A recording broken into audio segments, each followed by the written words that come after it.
माझ्या लाडक्या बालमित्रांनो, welcome back to our family of success science academy. Maths made easy by professor Karkhile AB. From the class 11th, we are learning vectors. जे वेक्टरचे concept आहेत, we are having already 2 videos on the types of the vectors आणि second was on vector algebra, की ज्यामध्ये बेरीज, वजाबाकी आणि गुणाकार सुद्धा होतो ऑफ वेक्टर्स. ठीक आहे ना, like dot product and cross product.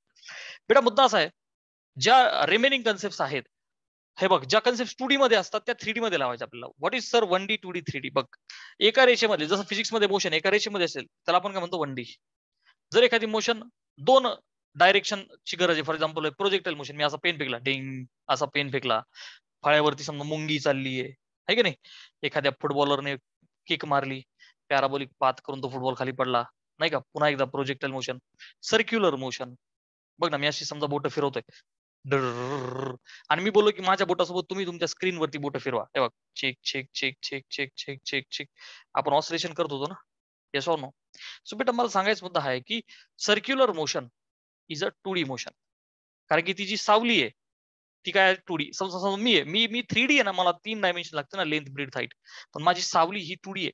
माझ्या सावलीचा अभ्यास करण्यासाठी दोनच बघ ना, माझी सावली थोडीशी बोर्डवरती पडते लाईक दिस. तर बेटा only 2 dimensions will be needed to study on the board, X and Y. But मी ऑब्जेक्ट स्पेस मध्ये 3 डायमेन्शन लागतात. That's why position vector the point in the space 3D मध्ये आपण लर्न करू. अगोदर आपण 2D मध्ये बघू. ठीक आहे ना, आपण एकदा 2 डायमेन्शन मध्ये बघू, मग 3D एक्सटेंड करता येईल. बघा, एक्स ऍक्सिस आणि हा वाय ऍक्सिस. बेटा basically you people know that vector ही कोण आहे? Vector is a directed line segment. बेटा yes or no? Vector actually काय? It's a directed line segment. Agree? एक सेगमेंट आहे, बस तिला एरो दिला वरती खाली, left right north south east west, तर काय होतं त्या सेगमेंटचा वेक्टर होतो. ठीक आहे, vector is a directed line segment. आणि समजा पोझिशन वेक्टर ही जी कन्सेप्ट आहे बेटा 2 डायमेन्शन मध्ये, समजा मी एखादा पॉईंट रिप्रेझेंट केला, इथं केला, इथं केला, इथे केला, कोणत्या क्वाड्रंट मध्ये केला, की ज्याचं नाव लेटस से पॉईंट पी आहे, लेटस से पी आहे, हा पॉईंट ओ आहे. सो मी या दोघांना जोडलं. काय केलं बाळा? या दोन पॉईंटला मी जोडलं. ओपी डिस्टन्स सपोज आर आहे बेटा, ओपी डिस्टन्स आर आहे. आता ही जी सेगमेंट झाली ना ओपी, मी याला एरो लावला. काय लावला बेटा? एरो. तर हा जो आर आहे it will become R vector. आणि तिथं बघ ना, ओपी काय झाला बेटा? वेक्टर. Yes or no? ओपीचा मॅग्निट्यूड म्हणजे मॉड टाका, which is equal to R vector. R yes or no? Magnitude of R vector which is nothing but R, नाही का, डिस्टन्स आर. मुद्दा असा बेटा, हा जो पी पॉइंट आहे त्याचा पोझिशन वेक्टर आर वेक्टर आहे.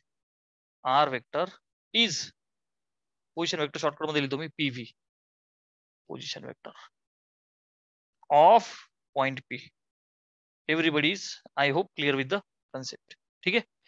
आता समजा एखादा वेक्टर मला दिलेला आहे जो आहे ए बी आणि arrow is like this, A B vector. ठीक आहे. मग पोझिशन वेक्टर ऍक्च्युली काय बेटा? Position vector of a vector is defined as vector which is drawn from origin to the respective point. Okay, position vector कोण आहे बेटा? Vector कुठून? From chosen point which is origin to required point. Agree? Origin पासून required point पर्यंत याला म्हणतात position vector. How many points are there? A and B. मग हा जो ए आहे याला ओरिजिन सोबत जोडा, बी आहे त्याला ओरिजिन सोबत जोडा. सो ओरिजिन पासून पॉइंट पर्यंत हे बघ, vector from origin to the required point, origin to the required point. हा जो कॅपिटल ए आहे याचा पोझिशन वेक्टर मी लिहितो ए वेक्टर. हा जो कॅपिटल बी आहे याच्या पोझिशन वेक्टरला बी वेक्टर. कुठून ड्रॉ करायचा? I am again seeing from origin. Agree? Looking at this triangle, these are the concepts of 11 triangle law. बघ नीट लक्ष द्या. ट्रायंगल लॉ म्हणजे काय बेटा? पेन टू वेक्टर्स आर एका पुढे एक. इथे कोण वेक्टर्स एका पुढे एक दिसतात मला? तो व्हिडिओ एकदा पुन्हा पहा, आय हॅव अपलोडेड. बेटा हे बघ, हा वेक्टर याच्या पुढे हा वेक्टर आहे की नाही, एका पुढे एक. तर the resultant is given by third side of the triangle, ट्रायंगलची तिसरी side which is drawn from starting point of the first vector to the ending point of the second vector. म्हणजे मी इथं काय लिहू शकतो बेटा? ए वेक्टर त्याच्या पुढे कोण आहे बी वेक्टर, सो अधिक B A B vector. There answer will be this vector which means B vector. So बेटा A B vector is written as B vector minus A vector.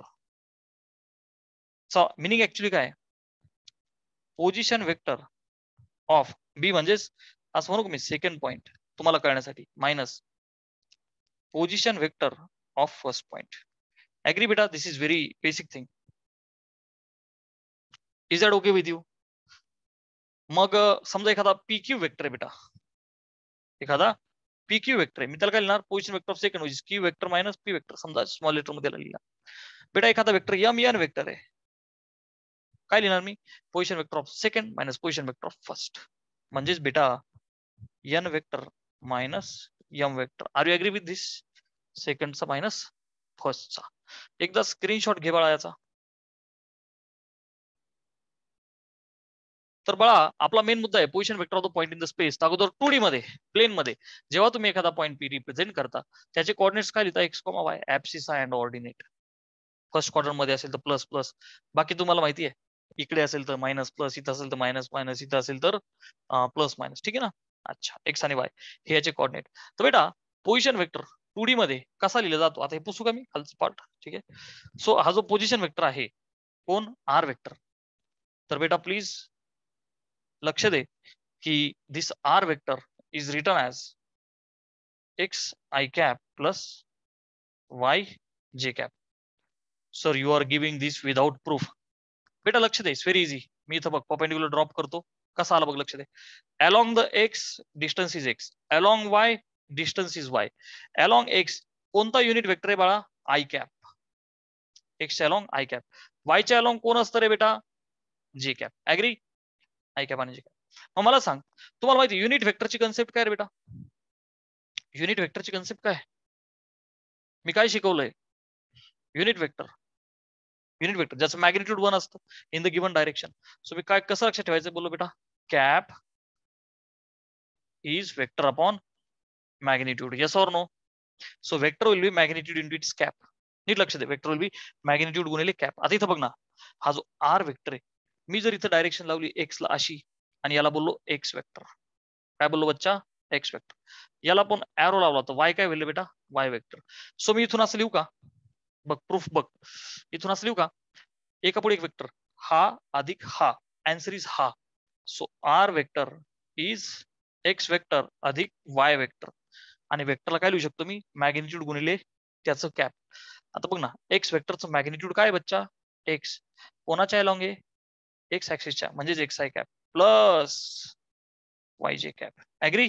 So this is your R vector. Clear आहे? आता ह्या R वेक्टरचं magnitude पाहिजे असेल ना बेटा, मग काय म्हणशील तू, R is under root X square plus Y square. हे झालं मॅग्निट्यूड. डायरेक्शन कशी देतो बेटा आपण, दिस इज थीटा.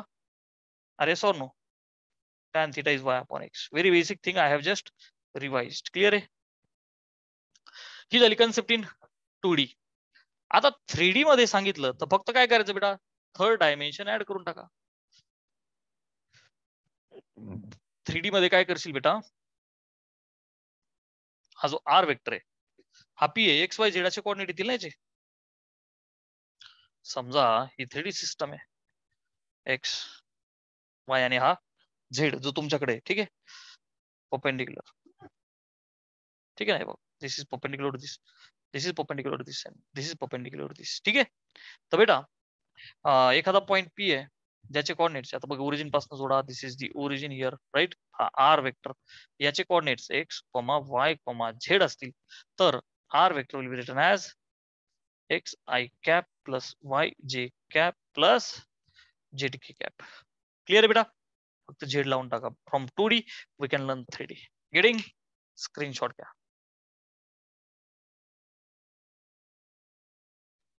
चलो, सो बेटा आपला नेक्स्ट पॉइंट आहे coordinates of the point in 3D. 3 dimension मध्ये पॉइंटचे कोऑर्डिनेट्स कसे लिहितो.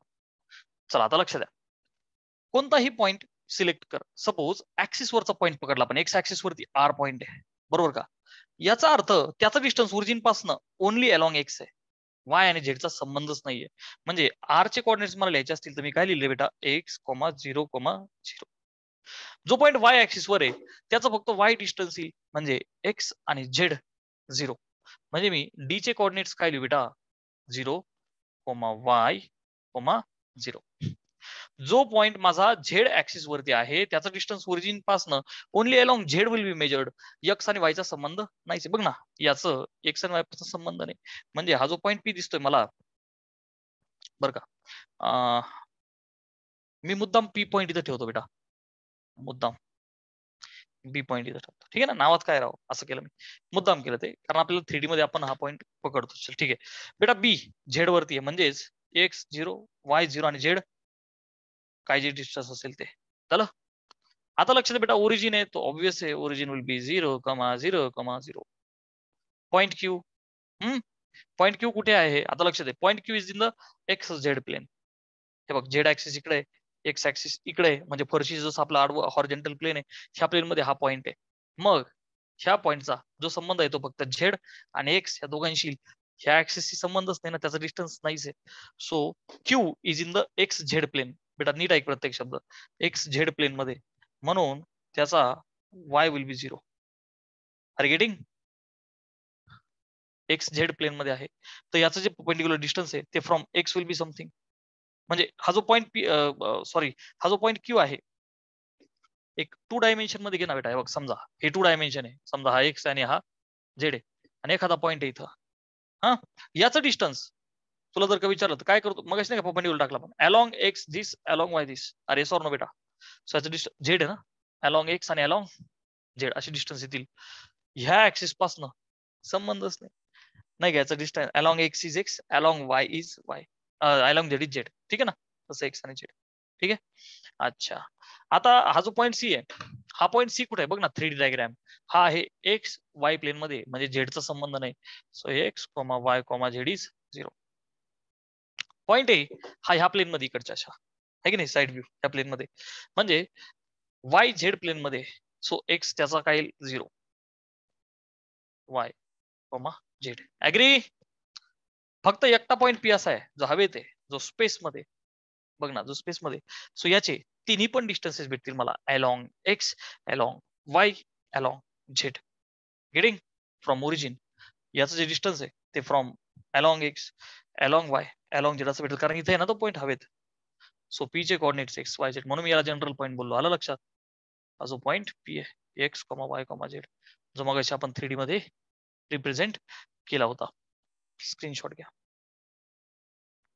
आता distances of this like point, distance of the point from the axis.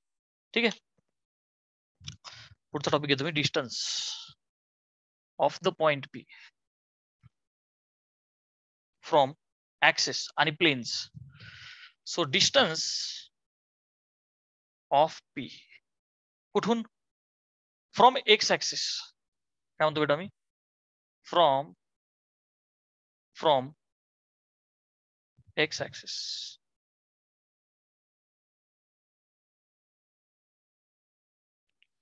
बेटा आपण एकदा प्लेन वाले, प्लेन पासन डिस्टन्सेस घेऊ. Distance of P, point P actually है ना, distance of the point P from X Y plane, it is equal to, बरं का, पहिलं एक्स वाय प्लेन पासून. कुठे एक्स वाय प्लेन आहे, काय हे एक्स वाय प्लेन, 3 प्लेन आहे ना बेटा, एक्स वाय प्लेन, हे एक्स झेड प्लेन, आणि हे कोणतं वाय झेड प्लेन. हे असं first, like you can see first, this second, this is third. ठीक आहे. अच्छा, ह्या पॉईंट पीचं कोणापासून, एक्स वाय पासून, ह्या एक्स वाय पासून काय होईल बेटा डिस्टन्स, अलॉंग झेड. अरे कळतं नाही बघ ना, अलॉंग झेड हा पॉईंट इथं आहे ना, याचं माझ्या प्लेन पासून डिस्टन्स पाहिजे असेल तर परपेंडिक्युलर ड्रॉप करा ना मी, right. So distance will be Z. Clear आहे? सो बेटा एक्स वाय प्लेन पासून उत्तर काय आलं, झेड. माझा मला सेकंड, समजा त्यांनी सांगितलं की बाबा from Y Z plane, from Y Z plane, हे बघ ना पॉईंट हवेत आहे आणि वाय झेड प्लेन हे असं आहे, आणि एखादा पॉईंट हा इथे नाही का, पेनाचे टोक, राईट. सो काय करा, परपेंडिक्युलर ड्रॉप करा. कोणता, अलॉंग एक्स. आलं लक्षात, हे काय, along X. So its distance will be X from the plane, it will be X. Third आहे बेटा फ्रॉम, आता कोणतं प्लेन उरलं, एक्स वाय झालं, वाय झालं, X Z plane, X Z जे आहे एक्स झेड हे असं आणि पॉईंट तर हवे ते. सो डिस्टन्स अरे सो नो अलॉंग वाय, इथपासून डिस्टन्स ना along Y. So it's answer is why. आहे की नाही बेटा? Very easy. स्क्रीनशॉट घ्या. हे झालं distance of the point from the planes. काय झालं बेटा? From planes. आता आपल्याला पाहिजेत फ्रॉम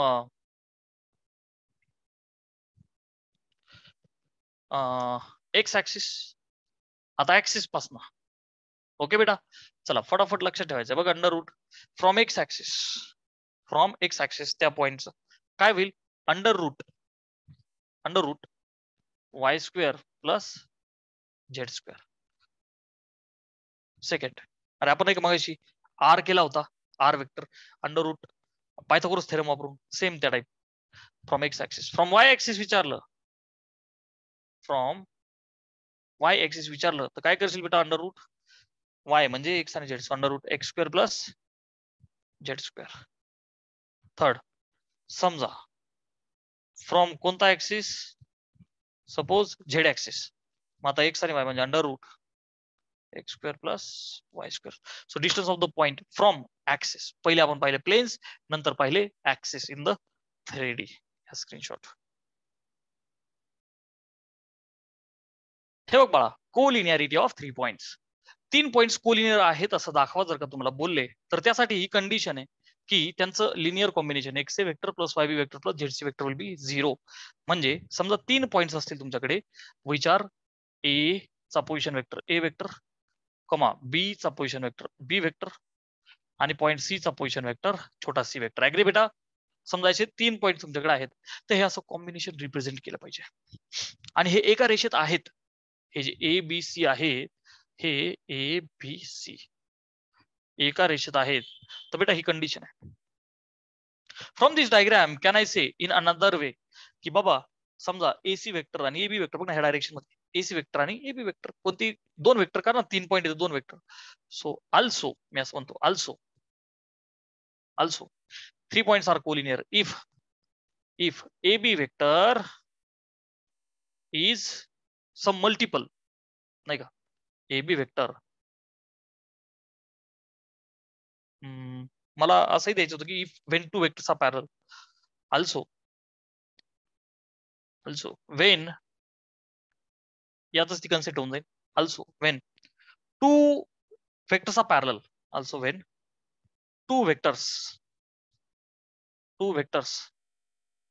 आर पॅरल. अजून एक कन्सेप्ट हा बेटा यातच, parallel. One is the scalar multiple of other. चल मी मराठीत अर्थ लिहून देतो बेटाचा. एक वेक्टर काय म्हणू आपण, काहीतरी पटीत, काहीतरी दुसऱ्याच्या पटीत असेल. आलं लक्षात बेटा? हे बघ, दोन वेक्टर पॅरलल आहेत, दोन वेक्टर एका लाईन मध्ये आहेत. मग ते इक्वल पण असू शकतात, एक जण दुसऱ्याच्या डबल असू शकतो, ट्रिपल असू शकतो, 5 पट असू शकतो, अर्धा असू शकतो, 1/3 असू शकतो, 2.33 टाइम्स असू शकतो. Yes or no? सो एक जण दुसऱ्याच्या काहीतरी पटीत असेल. That is from the diagram 3 points will be collinear. That is A B C are collinear. बघ ना, अँड एक जण दुसऱ्याच्या काहीतरी पटीत. मग मी असं म्हणू का, A B vector is some multiple of AC vector. A B vector is मल्टिपलला काय लिहू, टी लिहू, टी टाइम्स काय लिहू बच्चा, एसी वेक्टर. ऍग्री? दुप्पट तिप्पट, जसं की एबी छोटा आहे, एसी मोठा आहे, अर्धा असेल, काय जे असेल ते असेल, पण मल्टिपल असेल तो. एक स्केलर मल्टिपल असेल बेटा. One is the scalar multiple of other.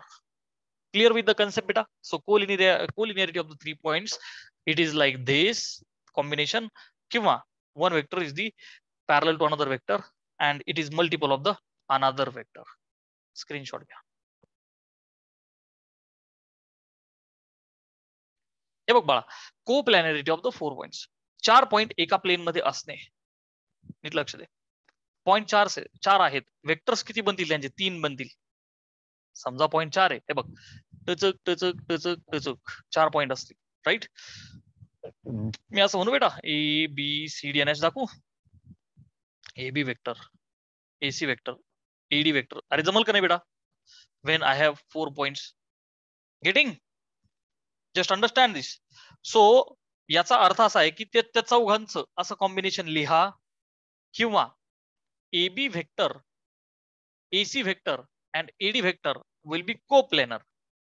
AB vector comma AC vector and AD vector are coplanar if ह्याच्यातला एक जण समजा AB vector will be represented as the combination of these two vectors, असाही बोलू शकतो आपण, are coplanar if AB vector, me words मध्ये देतो, if anyone बेटा anyone is combination of other two vectors. हे बघ बेटा, प्रॉब्लेम सॉल्विंग साठी व्हेरी इझी. म्हणजे मी असं म्हणू शकतो की बाबा एबी वेक्टर, कोणतरी एक जण AB vector is some multiple combination of this two. म्हणजेच काय म्हणू शकतो मी, असं म्हणू का T1 टाइम्स एसी वेक्टर अधिक T2 times AD vector. Clear बेटा? So this is important for solving. ठीक आहे ना? This is not that important. With help of this concept you can solve. काय झालं? कोप्लॅनॅरिटी ऑफ द 4 पॉइंट्स हे असं check करू शकतो आपण, त्यांचे वेक्टर्स असे मांडून. क्लिअर आहे?